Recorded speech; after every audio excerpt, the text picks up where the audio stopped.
If any man wants to gain a good opinion of his fellow man, he ought to do what I am doing, pester them with letters.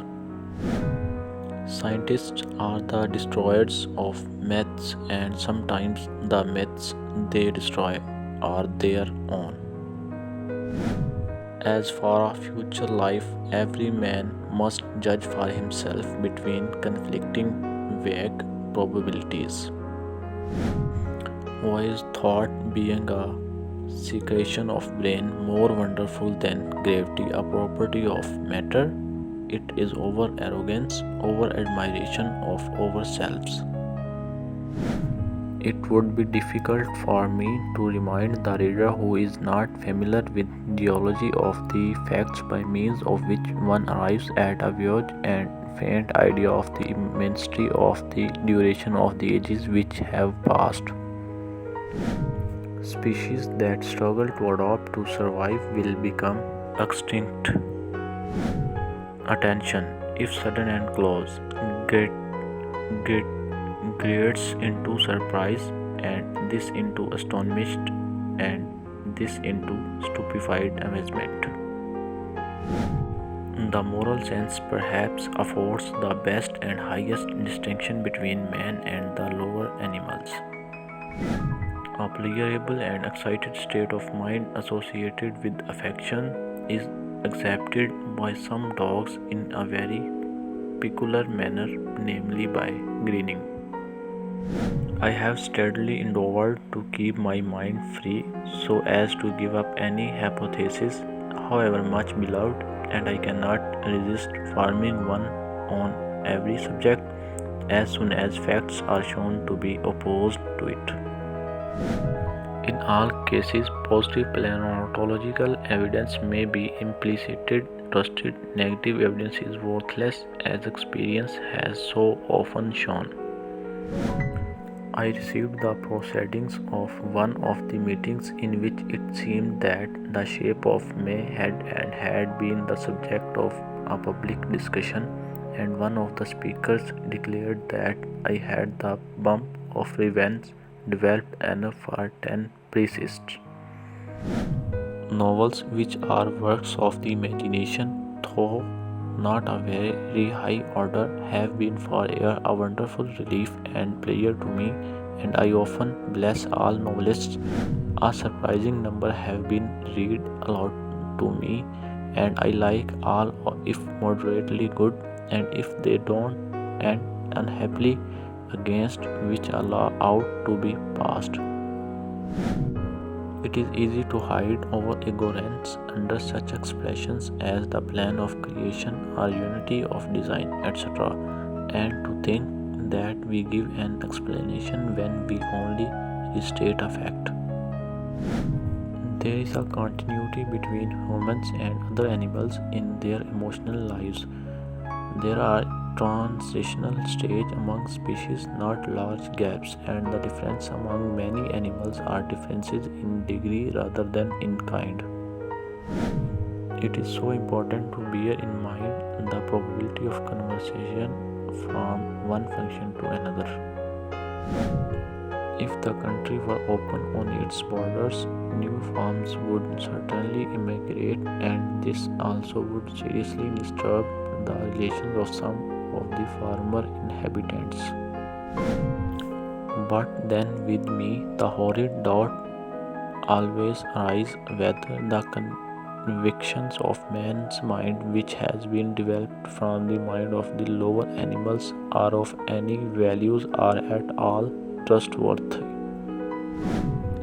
Natural selection works only through the conservation of variations that are in some way advantageous. We can understand that any farm represented by few individuals will run a great risk of being completely extinct. What natural selection cannot do is to modify the structure of one species without giving it any advantage for the good of another species, and though statements to this effect may be found in works of natural history, I cannot find one case which will bear investigation.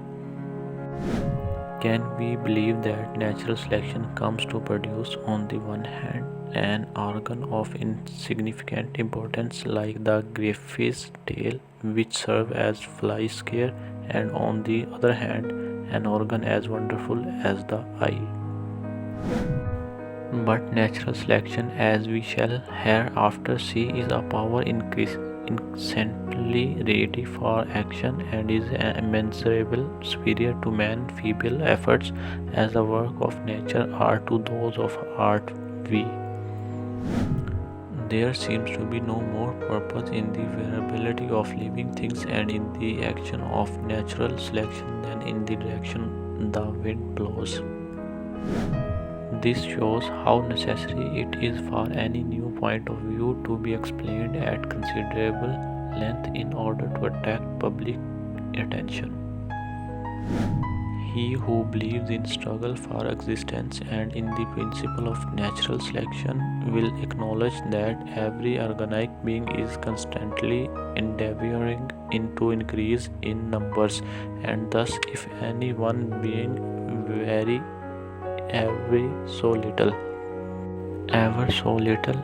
either inhabits our structure and thus gain an advantage over some other inhabitant of the country, it will seize on the place of that inhabitant, however different it may be from its own place.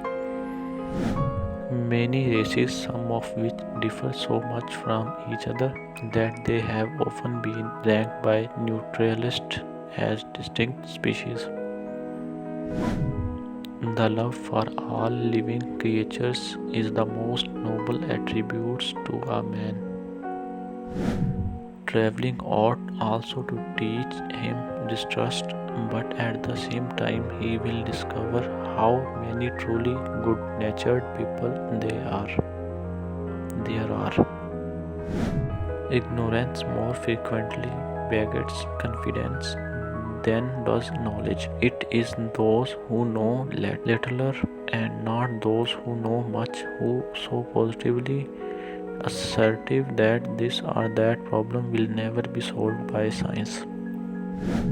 Two canine animals in times of hunger fight each other to get the food they need, but the plant that grows on the edge of the desert struggles for existence against drought, although more properly it would be said that it depends on humidity. The embryo is not affected and it serves as an indication of the past condition of the species. That is why it happens that existing species during the first periods of their development often resemble ancient and extinct forms. The truth is something you must find out for yourself. It is like a voyage of discovery, and you will meet many adventures along the way. Listen to people's opinion, but in the end, it must be for you to determine truth as you find it. As more individuals are produced than can survive, there must be in each case a struggle for existence, either between an individual and another of the same species or with individuals of different species and with the physical conditions of life. None can reply, all seems eternal now. The wilderness has a mysterious tongue which teaches awful doubt. Man, like every other animal, has no doubt advanced to his present high condition through a struggle for existence consequent on his multiplication, and if he is to advance still higher, it is to be feared that he must remain subject to a severe struggle. Although the Dovercourt, which is the valid one in a very slightly altered state, has managed in some places to return to the primitive state. Some highly competent authorities are convinced that the setter is directly derived from the spaniel and has probably been slowly altered from it. It is known that the English pointer has been I cannot here give references and authorities for my several statements, and I must trust to the reader reposing some confidence in my accuracy. And thus the forms of life throughout the universe become divided into groups or subordinate to groups. Through his powers of intellect, articulate language has been evolved, and on this his wonderful advancement has mainly depended.